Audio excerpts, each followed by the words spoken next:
भारतीय अंतरिक्ष अनुसंधान संगठन इसरो कल सुबह 11:50 पर सूर्ययान लॉन्च करने जा रहा है। इसरो ने इस मिशन का नाम आदित्य L1 रखा है। आदित्य L1 भारत का पहला सूर्य मिशन है। इसे लॉन्च करके भारत सौर वायुमंडल यानी क्रोमोस्फेयर और कोरोना की गतिशीलता का अध्ययन करना चाहता है। आइए जानते हैं इस वीडियो में चंद्रयान 3 की तरह अगर आदित्य L1 भी सफल रहा तो क्या क्या फायदे होंगे, आदित्य L1 क्या काम करेगा, कितनी दूरी तक यात्रा करेगा और इसका कितना खर्चा आएगा। कल लॉन्चिंग श्रीहरिकोटा के सतीश धवन स्पेस सेंटर से की जाएगी। सारी तैयारियां पूरी हो चुकी हैं। लॉन्चिंग के लिए इस्तेमाल किया जा रहा है PSLV XL रॉकेट, जिसका नंबर है PSLV C57। इस मिशन के जरिए इसरो सूर्य की स्टडी करेगा। सूर्य हमारा निकटतम तारा है और अन्य तारों की तुलना में इसका अधिक विस्तार से अध्ययन किया जा सकता है। सूर्य एक अत्यंत गतिशील तारा है। हम जितना देखते हैं ये उससे कहीं ज्यादा फैला है, जिसमें लगातार भारी मात्रा में विस्फोट होते रहते हैं। पृथ्वी के सर्वनाश के लिए सूरज का एक ही विस्फोट काफी है। अगर ऐसी विस्फोटक घटनाएं पृथ्वी की ओर आएं, तो ये पृथ्वी के निकट अंतरिक्ष पर्यावरण में विभिन्न तरह की गड़बड़ी पैदा कर सकता है। इसके कारण स्पेस में अंतरिक्ष यान, संचार प्रणालियां, सैटेलाइट्स, रेडियो सिग्नल और पावर ग्रिड में समस्या हो सकती है। आदित्य L1 जैसे मिशन की सूचना के आधार पर पहले से सुधार करके ऐसी घटनाओं से बचा जा सकता है। इसलिए इसकी प्रारंभिक चेतावनी महत्वपूर्ण हो जाती है और हमारा आदित्य L1 इसमें सहायक बनेगा।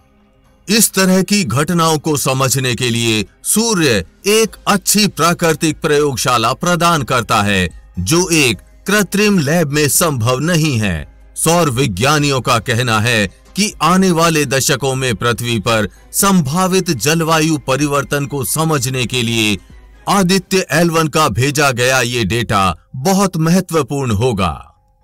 पृथ्वी पर हमारा अस्तित्व या जीवन मूल रूप से सूर्य की उपस्थिति के कारण है, जो हमारा निकटतम तारा है।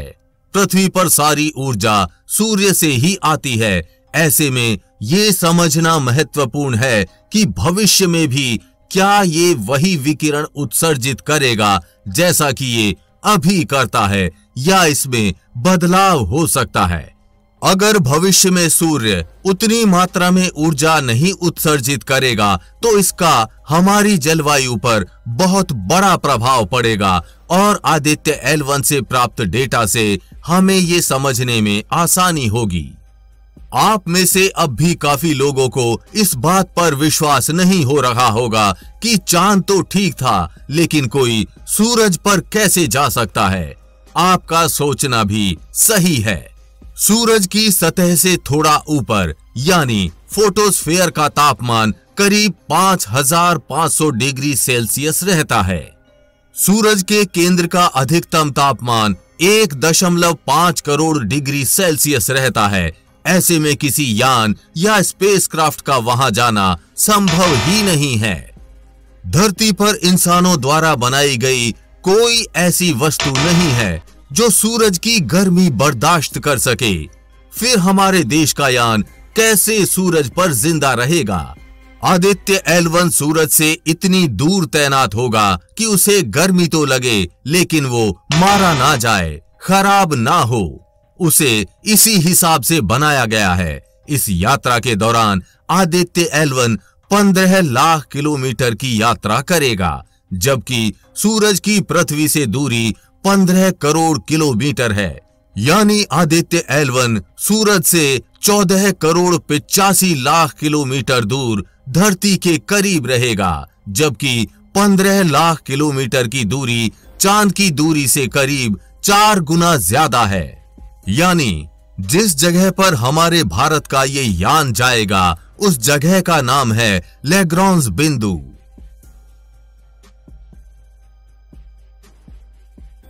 लाग्रांज बिंदु अंतरिक्ष में वो बिंदु है जहां विभिन्न पिंडों जैसे सूर्य या पृथ्वी, सूर्य या चांद, सूर्य या अन्य पिंड के मध्य गुरुत्वाकर्षण एवं प्रतिकर्षण से गुरुत्व का मान संतुलित हो जाता है।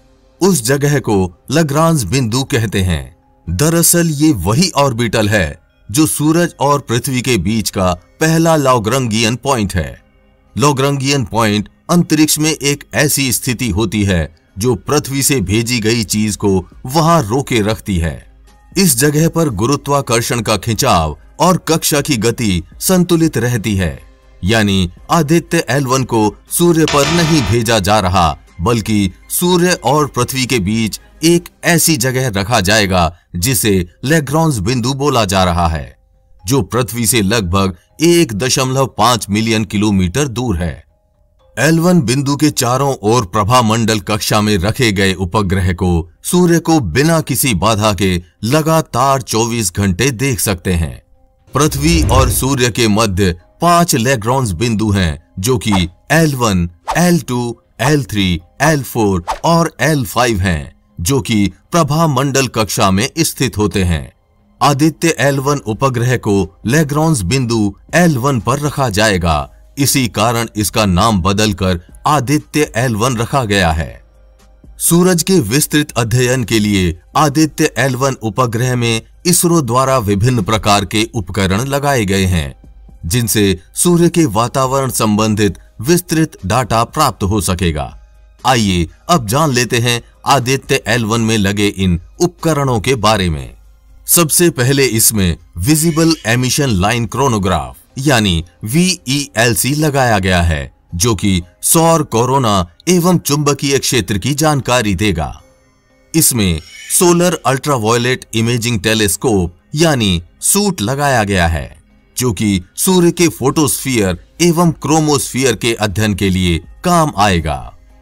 इसमें Aditya solar wind particle experiment यानी ASPEX लगाया गया है, जो कि सौर उत्सर्जन एवं विचलन के अध्ययन के लिए काम आएगा।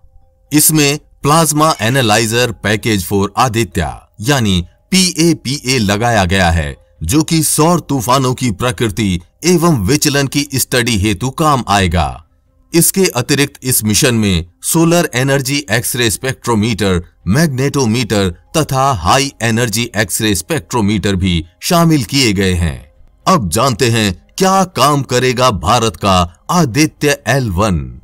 आदित्य L1 को अंतरिक्ष में ऐसी जगह स्थापित किया जाएगा जहां से सूर्य पर होने वाली घटनाओं पर 24 घंटे अध्ययन किया जा सकेगा। इसके माध्यम से इसरो द्वारा सौर कोरोना, सूर्य के वातावरण, सौर हवा, कोरोनल मास इजेक्शन CME, सौर उत्सर्जन, सौर तूफानों एवं सूर्य के चुंबकीय क्षेत्र का अध्ययन किया जाएगा। अब आपके मन में सवाल आ रहा होगा कि सौर कोरोना, सौर तापमान, कोरोनल मास इजेक्शन CME और सौर उत्सर्जन क्या होता है? तो चलिए जान लेते हैं इसका भी जवाब। सौर कोरोना को सूर्य किरीट या सूर्य मुकुट के नाम से भी जाना जाता है।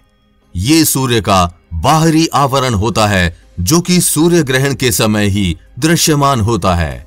इसका तापमान अत्यंत अधिक होता है, जो कि 6000 केल्विन के समीप होता है। सौर उत्सर्जन, सूरज द्वारा उत्सर्जित की जाने वाली विकिरण को सौर उत्सर्जन कहते हैं। सौर तापमान, सूरज की सतह अत्यंत गर्म होती है, जिसे कि क्रोमोस्फीयर कहा जाता है। इसका तापमान 6000 डिग्री सेल्सियस होता है। कोरोनल मास इजेक्शन CME, सूर्य से कोरोना एवं संबंधित चुंबकीय क्षेत्र का निर्वात में उत्सर्जन कोरोनल मास इजेक्शन कहलाता है। अब अंत में जानते हैं कब लॉन्च होगा आदित्य L1 और इसको पहुंचने में कितना समय लगेगा। इसरो ने लॉन्चिंग लागत को छोड़कर 378.53 करोड़ रुपए की भारी लागत से इस परियोजना को बनाया है। इसरो आदित्य L1 उपग्रह को तैनात करने के लिए ध्रुवीय उपग्रह प्रक्षेपण यान यानी PSLV का उपयोग करेगा।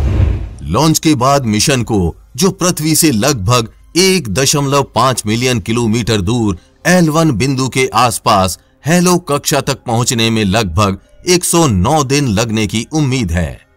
अब आपके मन में सवाल आया होगा कि क्या भारत ही पहला देश है जो सूरज पर जा रहा है, या इससे भी पहले काफी देश सूरज पर जा चुके हैं। तो आपको बता दें, सूरज पर अब तक America, Germany, European space agency ने कुल मिलाकर 22 मिशन भेजे हैं। इनमें से एक ही मिशन फेल हुआ है, एक आंशिक रूप से सफलता हासिल कर पाया था।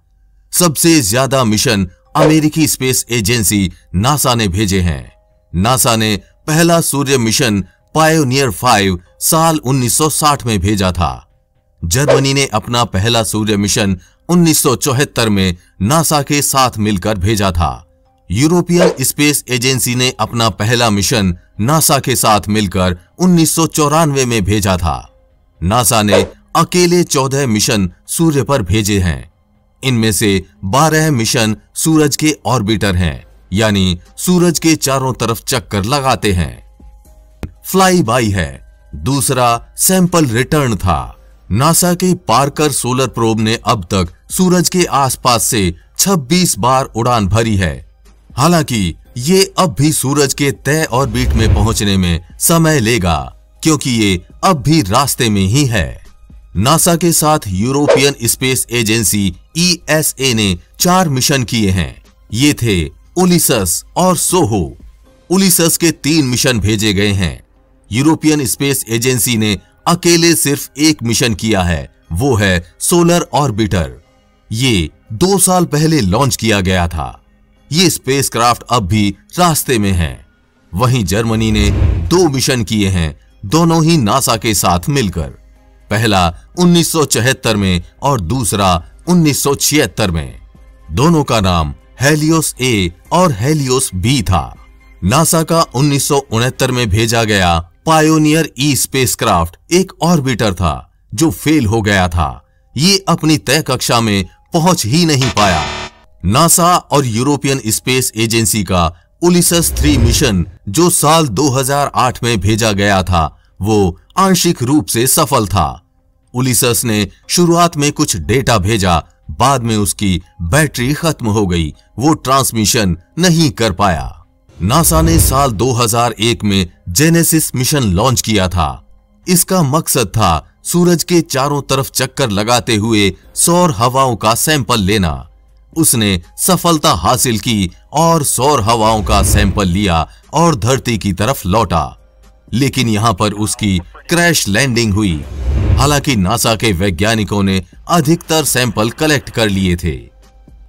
हम उम्मीद करते हैं कि आपको ये जानकारी अच्छी लगी होगी और आप इस मिशन के लिए कितने एक्साइटेड हैं, हमें कमेंट बॉक्स में लिखकर जरूर बताएं। आदित्य L1 और चंद्रयान 3 मिशन पर आगे भी अपडेट्स आती रहेंगी, इसलिए अपडेटेड रहने के लिए चैनल को सब्सक्राइब करके बेल नोटिफिकेशन ऑन जरूर कर लें। वीडियो को लाइक और शेयर करना ना भूलें। जल्द ही मिलेंगे ऐसी ही इंफॉर्मेटिव वीडियो के साथ। तब तक के लिए बी हैप्पी, बाय बाय।